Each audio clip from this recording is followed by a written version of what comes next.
Good morning, everyone. So, how to inject, we will have a video presentation later. Then I will go to the first topic, it is wet AMD.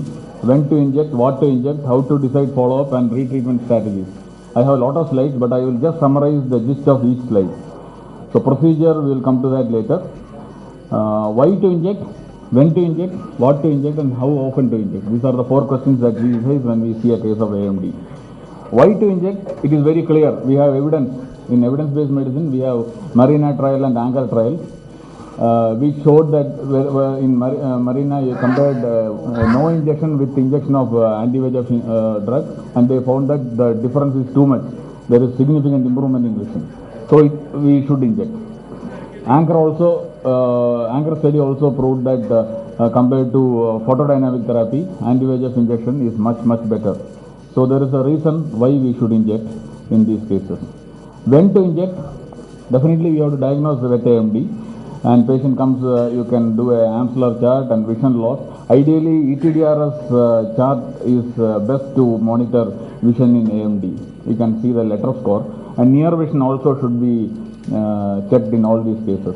Diagnosis of wet AMD is by clinical examination, fluorescent and ICG angiography, and OCT. So you diagnose wet AMD, you have to inject. Then how often to inject is the main question. Then different studies have shown the number of injections needed. This Anchor and Marina, initially they have injected every month for a couple of years. That was too much. Then came these two studies. Our aim was to reduce the number of injections in these cases. The Fire study, what they did was, initially they did 3 monthly injections, loading dose. It is called loading dose, every month 1 injection. Then every 3 months they injected. But the result was not good. The graph you have seen, that graph is going down. It is not much improvement compared to the sham injection.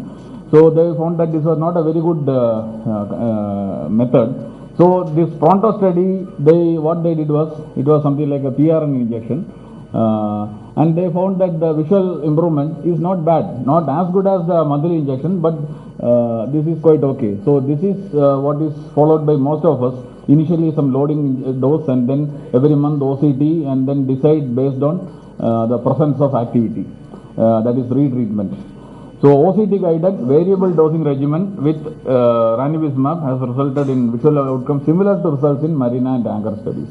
And then thus you can reduce the number of injections, which is very important in places like India. So what to inject?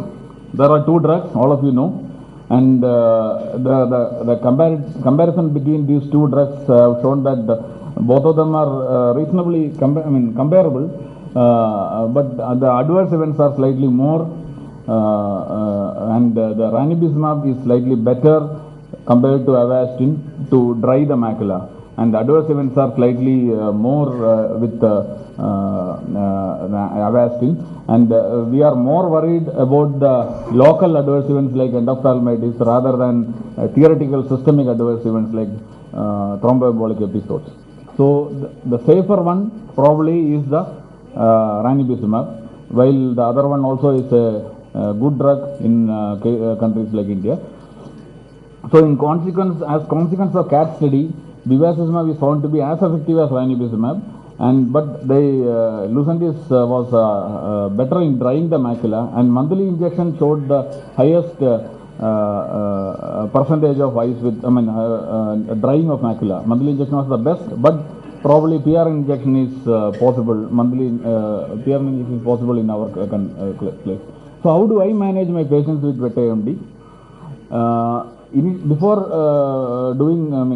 coming to a diagnosis of wet AMD, it is better to do an ICG in many cases, because the treatment is little different. Because you have to rule out for polypoid choroidal vasculopathy, and the treatment is little different in that you need a combination therapy. So I am not talking about PCV, but otherwise anti-VEGF monotherapy is the current stay of treatment in wet AMD. So initial FFA, OCT, ICG to rule out, and loading dose of anti-VEGF injection at monthly intervals for 3 injections is usually followed by all of us. It may not be strictly followed, but after that, subsequent monthly OCT, and then depending on the presence of activity, you have to re-inject. So follow-up is Anchor and Marina did monthly OCT. Fire, we said it is not very good. So Pronto also did monthly OCT, and there are some different methods of following up. One method is called treat and observe. This is called otherwise PRN injection. Monthly OCT is done and inject if there is a fluid or activity, but this requires at least 24 visits in 2 years. So compliance is not very good. There is something called treat and extend. Inject till the macula is dry, then keep on injecting at a larger interval, 6 weeks, first monthly, then 6 weeks, then 8 weeks, so that you keep on injecting in between, so that there is, if there is a recurrence, you can shorten the interval by 2 weeks. So this is another method that is followed by many retina specialists across the world. This is called treat and extend. Now the problem is in our patients, suppose they are one-eyed, they will come back if there is a mild blurring of vision also. A recurrence is there, mild blurring, they will come back. But in a person with only one eye affected, other eye is normal, they may not notice. So we suggest monthly OCT for follow-up of this AMD for at least initial 1 or 2 years. Then you can increase the follow-up visit duration based on each individual, even though the studies say monthly OCT.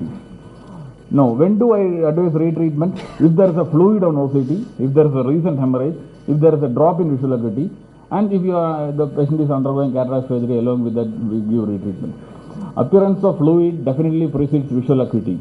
So here this is one case where initially there was fluid, there was second injection, third injection it dried, 1 month later OCT it was dry, then there was a recurrence, then again injected it became dry, then there was a recurrence, again injected it becomes dry, then there was again dry, last 2 visits is dry.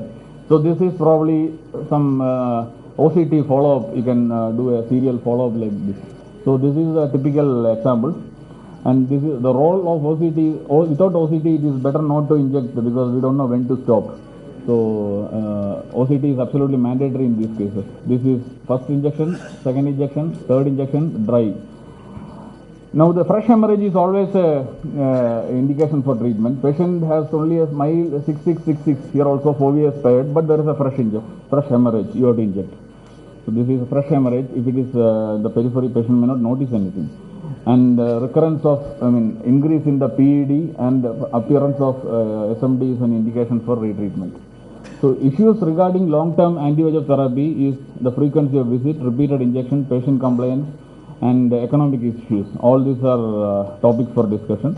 So if there is a poor response, you can switch over to another drug, or you can consider combination treatment, or try additional injection, 1 or 2 more injections to tell that it is a failure. So this is a typical case. Initially 3 monthly injections were given, then post Lucentis it was dry, then again recurrence, 4th injection was given, then again recurrence, 5th, 6th injection.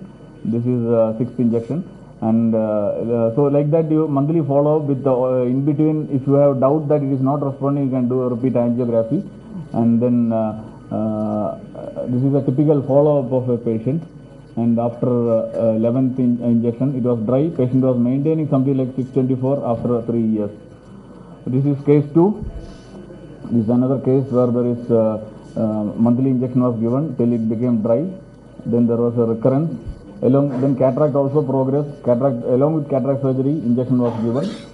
Then later there was significant recurrence, and then multiple injections were given. After 13 injections, patient is maintaining 6, 18 and 8. So these are typical cases. So don't think that just injection in AMD is a very simple treatment that can be done routinely. So in summary, anti-VEGF therapy is definitely have given a good new hope in patients with wet AMD. And unfortunately, it fails to close the CNV complex, and there is a possibility of recurrence. And this follow-up recurrence and follow-up schedule should be explained to the patient very clearly. And combination therapies and long-acting drugs may be the final answer. Newer drugs are coming where you need less injections to maintain. So thank you for the kind attention.